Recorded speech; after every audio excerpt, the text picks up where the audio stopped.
గెలిచిన గంటకే మా వాళ్ళు నలుగురిని తీసుకుపోయి కనవాలేసి ఫోటోలు దిగింది తప్ప వాళ్ళు ఎవరు పోలే. మళ్ళీ మనం అందరం మాట్లాడుతున్నాం, అది విప్ కూడా జారీ చేయాల్సిన అవసరం ఉంది.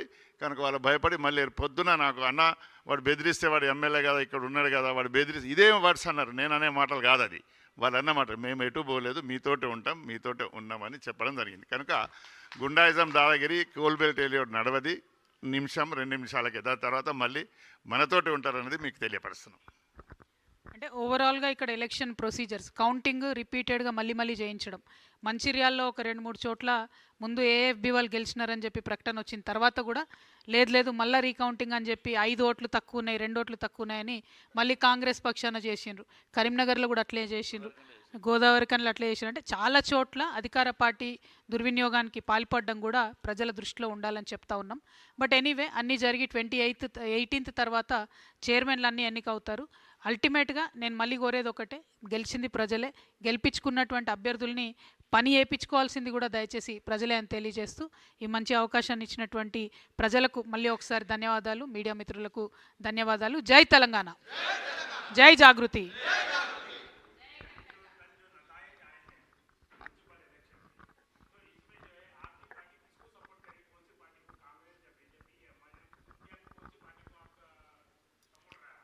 हमारा सपोर्ट एक नारायणपेट में ज़रूरत पड़ रहा ना उन्होंने, क्योंकि दोनों आधा जीते, हमारे एक कैंडिडेट जीते, तो उनको वो लोकल वालों पे छोड़ दिया ना। लोकल जो पार्टी को सपोर्ट करना चाहते, लोकल लीडरशिप वहाँ सपोर्ट करते, और बाकी जहाँ हम लोग जीते वहाँ पे एक फुल म्यूनसिपैलिटी जीते, वो सारे लोगों को डरा के कांग्रेस वाले लेके गए। देखेंगे कैसे होता, 18 तारीख तक क्या होता देखेंगे। और हर जगह जहाँ 4, 5, 3, 2 जीते, जहाँ ज़रूरत पड़ी हमारे लोकल टीम्स वो डिसीजन लेते, हम यूनिवर्सल डिसीजन नहीं लेते, क्योंकि ये पूरा फ्रैक्चर्ड मैंडेट है। पूरे तेलंगाना में आधा अधूरा मैंडेट दिया जनता ने, तो क्योंकि उनको किसी भी पार्टी के ऊपर भरपूर भरोसा नहीं है, ये बात तो पता चल रहा है। तो हम भी यही बोलना चाहते हैं आवाम से कि आने वाले दिनों में तेलंगाना जागृति, all India forward block, HMS, हम सब लोग मिलके एक नया दौर शुरू करेंगे, एक नए तरीके के सियासत इस स्टेट में दिखाएंगे। हमें जैसा आपने इस इलेक्शन में खड़ा किया, मजबूत किया, आगे चल के भी आपका सपोर्ट हम मांगते हैं। Thank you. जय तेलंगाना।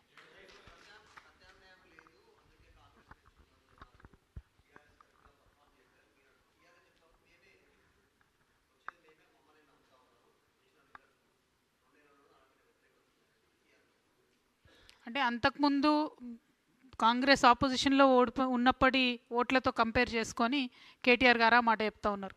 అప్పుడైతే వాళ్ళకి 5% కూడా రాలే, మాకు ఇప్పుడు కనీసం 16 మున్సిపాలిటీలు వచ్చినాయని చెప్తా ఉన్నారు. కానీ నేననేది ఏంటంటే, అంతకుముందు బీఆర్ఎస్కు ఉన్న సీట్లతో పోల్చుకొని చూస్తే ఇది ఎంత పర్సెంట్ పడిపోయినట్టు. 90% ఉన్నటువంటి వాళ్ళు 16 మున్సిపాలిటీస్లోకి వచ్చిరంటే ఎక్కడ మిస్టేక్ జరుగుతుంది? ప్రజల ప్రేమ ఎట్లా కోల్పోయినారు? సరే, ఎంతో కొంత అధికార పార్టీ ఇన్ఫ్లుయెన్స్ ఉంటుంది, ఉండదని కాదు. కానీ మొత్తం మీరు బీఆర్ఎస్ పార్టీ యాజ్ ఎ ప్రతిపక్షంగా మీరు ఒకసారి ఆలోచించి చూస్తే, రాష్ట్ర నాయకులు అన్ని చోట్లకు వెళ్ళి క్యాంపెయిన్ చేయడం కానీ, లేకపోతే ఇప్పుడు మా నిజామాబాద్ ఉంది, నేను కంప్లీట్గా హ్యాండ్స్ ఆఫ్ అని చెప్పి ఉన్నా. మన జాగృతి వాళ్ళు పోటీ చేసిన కాడ అక్కడో ఇక్కడో తృణమో పనమో వాళ్ళకు మేము మాట సాయంగా నిలబడ్డం, కానీ మిగతా మేము హ్యాండ్స్ ఆఫ్ అని చూసినాం అన్ని చోట్ల. మీరు తెలుసు, మేము ఎక్కడ ప్రచారం చేయలేదు. అక్కడ కనీసం చూస్తే కోఆర్డినేషన్ కానీ, స్టేట్ లీడర్షిప్ మాట్లాడడం కానీ ఏది కానీ లేదంటే లిటరలీ నిన్న మొన్నటిదాకా పనిచేసిన క్యాడర్ని గాలికి వదిలేసినటువంటి పరిస్థితి కనబడింది.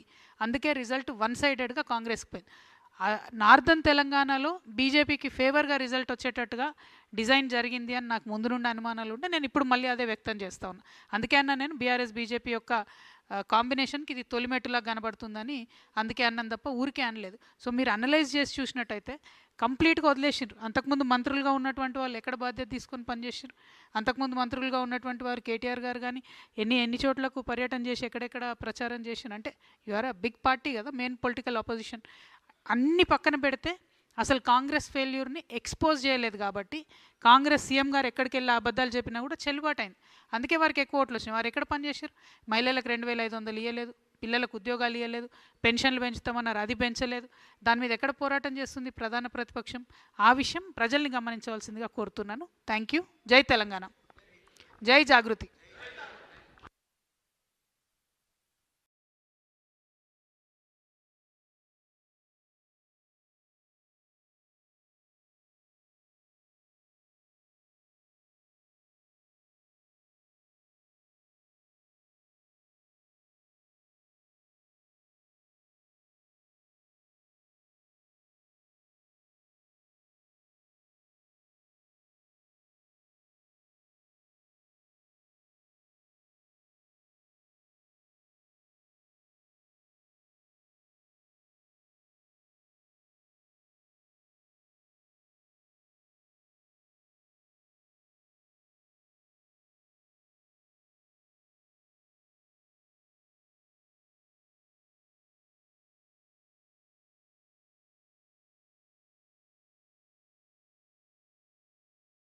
వస్తూ ఉంది. ఇప్పుడు అసెంబ్లీ పెడతా ఉన్నారు బడ్జెట్ సెషన్.